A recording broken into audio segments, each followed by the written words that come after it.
ఇక్కడికి వచ్చే ముందు మన మహమూద్ అలీ సాబు మన మాజీ మంత్రి ఆరోగ్యం బాగలేదు హాస్పిటల్లో ఉన్నాడు అంటే పోయి నాంపల్లిలో ఒక హాస్పిటల్ ఉంటే పోయి హాస్పిటల్లో నేను పలకరించి కిందికి వస్తున్నా.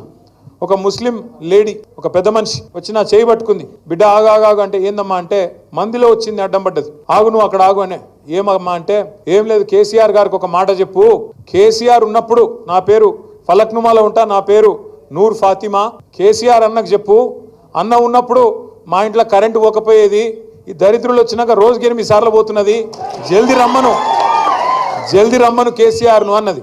అంటే ఎట్లమ్మా ఏం చేస్తాము, ఒక ఓటుకు తప్పు ఓటుకు మరి శిక్ష 5 ఏళ్ళు కదా, ఏం చేయాలి నేను అని నేనంటే ఏదన్నా ఉపాయం చూడు బిడ్డ, ఏదన్నా చూడరాదు మీరు అందరు కలిసి అంటున్నది. ఉపాయం ఏం లేదు, ఉపాయం ఒకటే. ఏ 10 మంది సన్నాసులైతే మన పార్టీ నుంచి పోయినరో ఆ 10 మంది సన్నాసులకు రేపటి రోజున ఉప ఎన్నికల్లో గద్వాలతో సహా కర్రు గాల్చి వాత పెట్టడమే ఉపాయం తప్ప వేరేం లేదు.